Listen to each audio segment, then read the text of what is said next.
Halo teman-teman, kami di sini untuk memenuhi tugas besar 2 mata kuliah PLSQL dengan saya Indah Fajriati dan rekan-rekan saya. Saya Anissa Pratiwi. Dan saya Immanuel. Di sini Hmm, kita mau ngejelasin program CRUD yang dimana kita memakai tiga, tiga aplikasi, yaitu pertama SAPP, Netin. NetBeans, dan juga PHP MyAdmin. Di sini saya udah siapin Sebagai SAPP-nya dan kalian sudah bisa download juga di Google. Tinggal cari aja SAPP, nanti bisa keluar juga ini. Nah, di sini pertama-tama kita nyalain dulu SMPP-nya. Di sini kita nyalain SMPP-nya. Nah, ini kebetulan saya udah running juga dan ini udah saya masukin ke localhost PHP MyAdmin juga. Localhost PHP MyAdmin dan ini udah keluar juga. Lalu saya mau jelasin terkait NetBeans-nya. Ini kita pakai NetBeans IDE-nya untuk Java. Dilanjut dengan Kak Indah. Untuk menggunakan MySQL, PHP MyAdmin, dan Java NetBeans, codingan yang kita buat adalah sebuah aplikasi desktop berbasis Java yang menggunakan GUI atau Graphical User Interface untuk melakukan operasi CRUD. Nah, aplikasi ini menggunakan komponen Swing untuk antarmuka penggunaan JDBC atau Java Database Connectivity untuk interaksi dengan database. Nah, buatnya, untuk buat koneksi database itu menggunakan driver JDBC MySQL dalam proyek NetBeans. Kemudian untuk nah ini kita harus download dulu MySQL konektor Java di Google juga ada. Kalau nggak pakai itu nggak bisa jalan. Nah lanjut kita buat koneksinya dulu JDBC. Nah untuk itu ini ada di line 8 sampai 10. Nah ini untuk Java SQL itu untuk mengimpor pustaka yang diperlukan untuk koneksi database dalam GUI. Terus dilanjut dengan public class from data, membuat kelas film data yang merupakan turunan dari JFrame. Lanjut lagi, public statement, deklarasi variabel untuk menjalankan pernyataan SQL dan menyimpan hasilnya. Lanjut lagi connection CN untuk membuka koneksi ke database menggunakan metode buka koneksi dalam kurung dari kelas koneksi database. Lanjut lagi form data, public form data. Ini untuk konstruktor untuk menginisialisasi komponen GUI untuk menampilkan data awal dari database.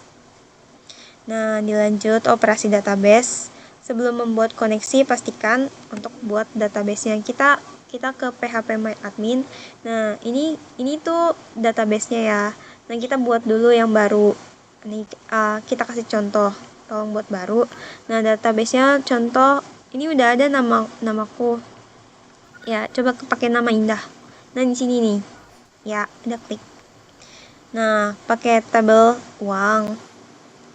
Kolomnya ada 4 dan klik create. Nah, di sini ada 4 kolom kan. Contoh paling pertama, kolom pertama kita tulis nama, tipe datanya varchar. Nah, tipe varchar ini untuk kita bisa pakai huruf atau angka, dan ini semua masuk dalam varchar. Nah, untuk values-nya kita coba pakai 100 karena kan nama orang panjang-panjang ya. Lalu create. Tapi kan kita udah buat di database CRUD di file data. Nah di sini kolomnya ada 4. Mulainya dari nick, tipe datanya varchar, terus values-nya 20, primary key. Nah, selanjutnya nama, tipe datanya varchar, values-nya 50. Selanjutnya lagi di namanya telepon, tipe datanya varchar, values-nya 15. Nah, yang terakhir ini alamat, tipe datanya tetap varchar. Nah, values-nya 225 karena alamat itu panjang. Nah, selanjutnya lagi operasi Java GUI. Nah, tolong ke NetBeans. Nah, ini kita ke public status void main. Nah, di line 422 yang di blok Immanuel itu metode main untuk menjalankan aplikasi menggunakan event queue untuk memastikan bahwa pembuatan dan memanipulasi GUI yang dilakukan thread event dispatch. Nah, kita ke fungsi bersih. Line 23 yang diberikan untuk membersihkan atau mengatur ulang isi dari beberapa komponen GUI. Setiap kali fungsi bersih dipanggil, nilai-nilai yang mungkin sudah dimasukkan sebelumnya, kayak teknik, teks nama, teks telepon, alamat, itu akan dihapus bersih. Nah, lanjut kita ke line 33, private void bersih. Nah, untuk menyimpan, nah ini contohnya ya, maaf. Ini contoh void bersih itu. Nah, kita lanjut ke btn simpan. Nah, di line 29 untuk menyimpan data awal yang sudah dibuat untuk menjadi simpan. Nah, ini bermanfaat jika sebelumnya teks tombol tersebut berubah menjadi sesuatu yang berbeda seperti ubah atau perbarui. Dalam konteks ini, setelah melakukan operasi simpan atau ubah data, tombol tersebut itu akan dikembalikan ke teks simpan untuk menunjukkan fungsi simpan. Di bawahnya di line 30 itu ada teks editable. Nah, untuk mengatur teknik agar bisa diubah-ubah, bisa diedit gitu. Mungkin sebelumnya teknik telah diatur atau tidak bisa diubah. Edit false. Misalnya setelah proses pengisian data atau pencarian data berdasarkan nick. Lanjut lagi, private void data di line 33. Untuk mencari data dalam tabel biodata berdasarkan kriteria tertentu. Nah, di sini kan ada create statement untuk membuat object statement menggunakan koneksi CN. Terus dilanjut lagi ke bawahnya Noel 36 sampai 39 itu. Untuk menjalankan query SQL untuk melakukan pencarian data dalam tabel biodata berdasarkan kriteria yang dipilih dari CM cari, combo box, dan nilai yang dimasukkan ke dalam teks cari. Nah, untuk menampilkan data table di line 40, membuat objek default model yang digunakan untuk menampung data yang akan ditampilkan di JTable. Lanjut lagi ada di situ model add column, ya tetap di situ. Itu ada nomor, nick, nama, telepon, dan alamat untuk menambahkan kolom-kolom yang akan ditampilkan dalam kolom nomor. Nah, dilanjut lagi line 49 sampai 51 membersihkan model table dari data sebelumnya untuk memastikan model table kosong sebelum mengisi dengan data hasil query. Lanjut lagi line 53 untuk melakukan literasi melalui setiap baris hasil query result cell. Untuk setiap baris membuat array objek data yang berisi nilai dari kolom nomor, nick, nama, dan telepon dan alamat. Nah, di bawahnya itu ada masih line 61 itu untuk mengatur line 61 untuk mengatur model table yang diisi dengan data ke dalam kolom JTable. Lanjut lagi line 64 sampai cukup 64 untuk menangkap exception yang terjadi selama proses query atau pengisian data ke dalam model. Nah, selanjutnya akan dilanjut dengan Immanuel. Terima kasih. Baik, di sini saya mau menjelaskan tampil data. Ini tuh tampil data itu ya untuk menampilkan semua data dari tabel biodata ke dalam tabel GUI-nya.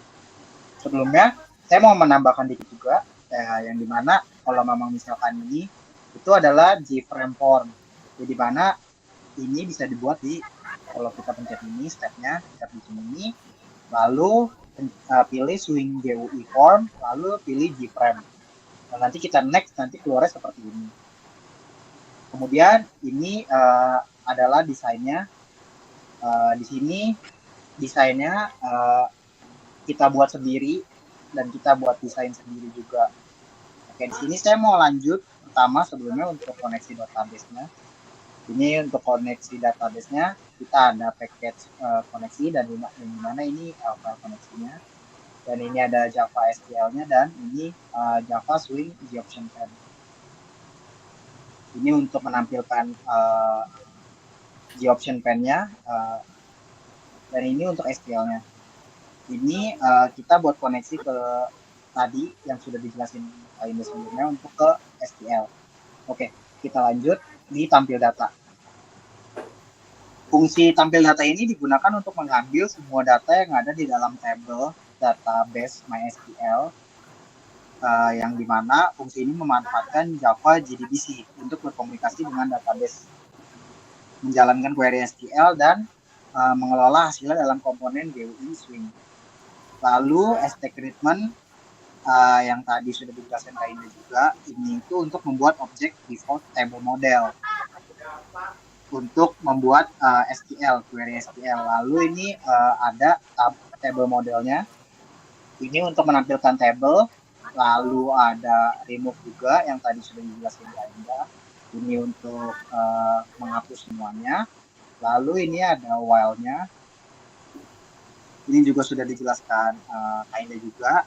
Ini untuk setiap barisnya itu membuat array yang berisi nilai kolom number, nick, nama, dan telepon, alamat juga untuk menambahkan baris datanya.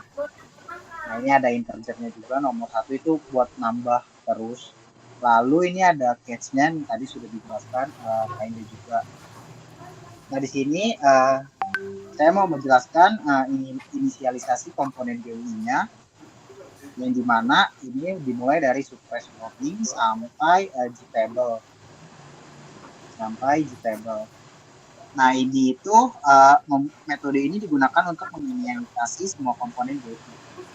Kode ini dihasilkan secara otomatis oleh IDE-nya dan mengatur tata letak serta properti setiap komponen. Nah, ini itu sudah otomatis terbuat dikarenakan kita buat desain. Kita nggak bikin nge-coding. Sebenarnya di coding juga bisa, cuman kita buatnya pakai desain.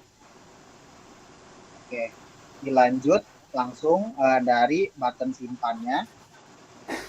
Nah, untuk button simpannya ini sendiri, ini untuk yang di sini. Yang di sini, ini button simpannya. Bagaimana kalau misalkan simpan itu kita untuk nge-save data dan kita mau memasukkan datanya. Contoh, misalkan ini kan ada if jika teks nick-nya itu kosong dan juga nama ataupun alamat kosong, dia keluar data tidak boleh kosong di option pen-nya. Lalu jika misalkan simpan ada datanya, nanti dia buat langsung query langsung dari database kita. Select from biodata karena di sini kita namanya kan biodata. Makanya kita masukkan di sini biodata, select dari biodata di mana nick. Kenapa ini nick? Karena kita pakainya primary key-nya di nick. Lalu kalau memang misalkan nicknya sudah ada, ini nanti terjadi nicknya sudah ada. Oke, ini saya mau buat contohnya langsung. Di sini misalkan kita buat nicknya 123 dengan nama Immanuel, teleponnya misalkan 0813 dan alamatnya misalkan di Jakarta. Ini kita bisa simpan, data berhasil disimpan. Lalu kalau misalkan kosong, harusnya kan keluar data tidak boleh kosong. Nah, pas saya simpan, data tidak boleh kosong. Lalu kalau misalkan untuk nicknya sudah ada, misalkan saya pakai nicknya 123 lagi, namanya diubah lagi diubah misalkan Indah, teleponnya juga misalkan 0812 diubah, dan alamatnya misalkan saya ubah juga misalkan di Bandung misalkan. Nah, ini nanti keluar nick sudah ada. Karena memang nicknya itu gak boleh double karena ini primary key. Lalu uh, ini untuk update. Update itu untuk nge-update data. Nah, ini nicknya nggak bisa diubah ya. Balik lagi itu nicknya adalah primary key. Dan misalkan namanya saya mau ubah jadi Indah. Dan ini teleponnya 0812 dan alamatnya saya ubah Bandung. Ini langsung keubah. Data berhasil disimpan dan ini keubah. Nah, ini ada update-nya. Lalu di sini hapus. Nah, hapus ini untuk hapus data. Yang dimana ini bisa dihapus datanya. Nah, di sini kalau misalkan kita ulang, nah datanya sudah hilang, ini artinya sudah kehapus. Nah, ini kalau misalkan datanya belum ada, kita belum pilih, ini nggak akan keluar. Nah, ini juga error karena emang datanya kosong. Lalu di sini untuk tadi yang seperti tadi data ini akan dihapus, lanjutkan. Nanti tadi kan sudah keluar juga. Nah, ini untuk query-nya. Query-nya itu dari delete from biodata, di mana nick-nya berada. Nah, nanti keluar data berhasil dihapus seperti tadi. Oke, dilanjut button batal yang dimana ini hanya batal aja dan dia ngebuatnya bersih. Yang sebelumnya dijelasin Kak Indah sebelumnya, kalau memang misalkan kita manggil tadi yang bersih ini, dia nanti nge-set teksnya itu jadi kosong lagi. Contoh, misalkan kita pakai ini di sini 1, 2, 3, dan kalau misalkan kita batal, nah dia ngosong lagi. Karena kita setnya jadi kosong lagi. Lalu ini combo box, ini combo cari. Ini kalau misalkan untuk mau cari. Contoh misalkan kita ulang lagi, ini misalkan nyari nama.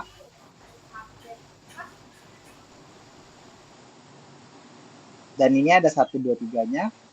Dan ini kalau misalkan ini kita ada lagi, misalkan 4, ini Indah. Lalu teleponnya 0813 dan ini Jakarta juga. Nah, ini kan sudah kebuat. Lalu nicknya kita mau cari yang 1, 2, 3 aja. Keluarnya hanya saya punya. Tapi kalau misalkan mau carinya 4 aja, keluarnya Kak Indah punya. Nah, ini untuk teks alamatnya aja. Nah, di sini untuk table data. Mouse klik dilanjut oleh Anissa. Untuk menampilkan kembali data dari baris yang dipilih ke dalam komponen input text.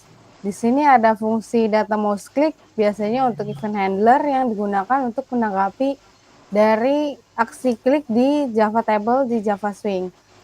Ini memungkinkan aplikasi untuk menampilkan kembali data dari baris yang dipilih.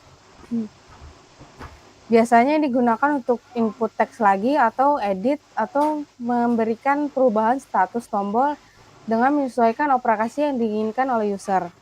Lalu ada text nick, set text, data table, get value, get selected. Untuk mengambil nilai dari kolom. Biasanya ini digunakan untuk cari data yang ada di combo box. Di sini juga ada teks nama untuk cari dengan kata kunci nama.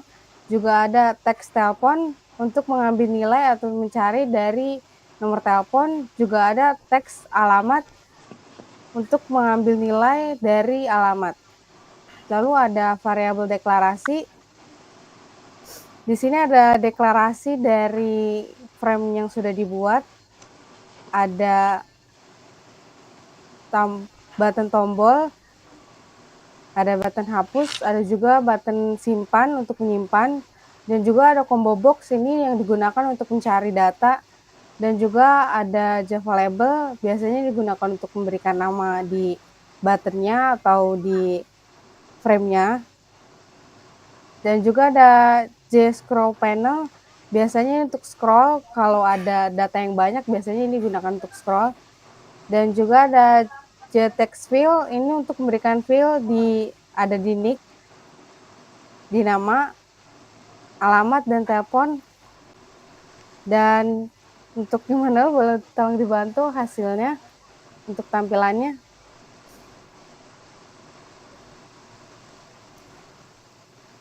Di sini ada tampilan awal kalau datanya bersih, belum ada isinya. Lalu boleh tolong bantu untuk isi datanya. Ya oke. Di sini kan karena uh, kita mau contohin aja, kita mau masukin namanya yang berbeda lagi. Misalkan namanya adalah Anissa.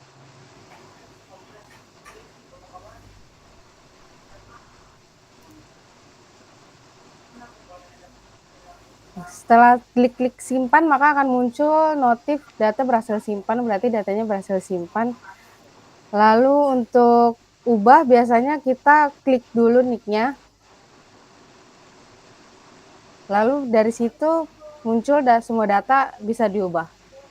Bisa diubah di nama, telepon, atau alamat, kecuali di nick, karena nick primary key bentuknya unik, jadi tidak bisa diubah. Coba tolong Manuel untuk diubah namanya. Ini saya coba ubah untuk namanya. Saya ubah Iman lagi, Immanuel. Lalu akan muncul lagi notif data berhasil simpan. Kalau untuk hapus, sama seperti edit, kita harus klik datanya, lalu bisa untuk dihapus. Lalu muncul notif untuk apakah akan dihapus lagi atau tidak. Yes. Nah, ini berarti data berhasil dihapus. Dan di sini ada isian table dari yang sudah kita buat. Lalu boleh ke database-nya yang manual. Nah, di sini ada struktur data dari tabel database-nya. Ada nick-nya, ada nama, ada telepon, alamat. Di sini database-nya kita buat dengan nama CRUD dan nama tabelnya biodata. Lalu saya akan menjelaskan sedikit tentang perbedaan database MySQL dengan SQL Developer. Dari fungsionalitas dan fiturnya, MySQL atau PHP-MyAdmin meskipun tidak sekuat SQL Developer atau Oracle, MySQL ini punya kemampuan dasar untuk membangun database dan menjalankan query SQL. Dan fleksibilitasnya cocok digunakan untuk pengelolaan dan administrasi basis data yang lebih sederhana karena fiturnya terbatas, jadi tidak sebanyak di Oracle.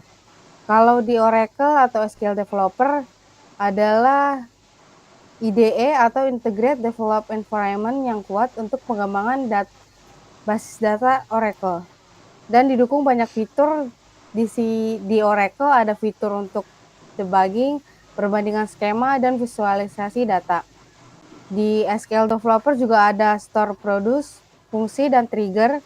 Untuk query, mereka memiliki banyak tools bawaan untuk mempercepat query dan mengoptimalkan kinerja basis data. Untuk database modeling, mereka ada fitur model lebih lengkap dan lebih banyak fiturnya. Untuk penggunaan JDBC, MySQL tidak menggunakan JDBC langsung, jadi untuk menghubungkan MySQL ke JDBC mereka harus download library-nya, di Google juga ada. Kalau untuk Oracle, mereka ada langsung library-nya di Oracle, jadi tidak perlu harus download lagi dari Google library-nya, bisa langsung dikonekin dengan code-nya. Lalu untuk lisensinya, MySQL open source disediakan oleh Oracle Corporation di bawah GNU General Public License dan free, bisa digunakan siapa aja, diaksesnya menggunakan web localhost biasanya, tapi harus dengan menyalakan atau start XAMPP untuk support localhostnya. Dan juga ada untuk Oracle SQL Developer disediakan juga oleh Oracle Corporation free, tapi tidak banyak fitur yang bisa diakses karena biasanya database ini digunakan oleh perusahaan-perusahaan besar. Kalau ingin lisensi dan database fitur yang banyak, biasanya mereka harus untuk bayar lisensinya. Dan kesimpulannya, MySQL ini biasa cocok digunakan untuk administrasi sederhana atau antarmuka web, biasanya digunakan untuk HTML, CSS. Kalau SQL developer biasanya digunakan untuk pengembangan aplikasi yang lebih kompleks karena menggunakan banyak data dan menyediakan fitur lengkap untuk pengembangan SQL serta manajemen objek basis data. Sekian penjelasan dari saya.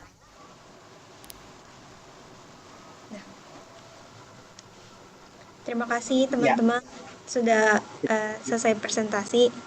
Kami mengucapkan terima kasih. Mohon maaf kalau ada kurang-kurangnya.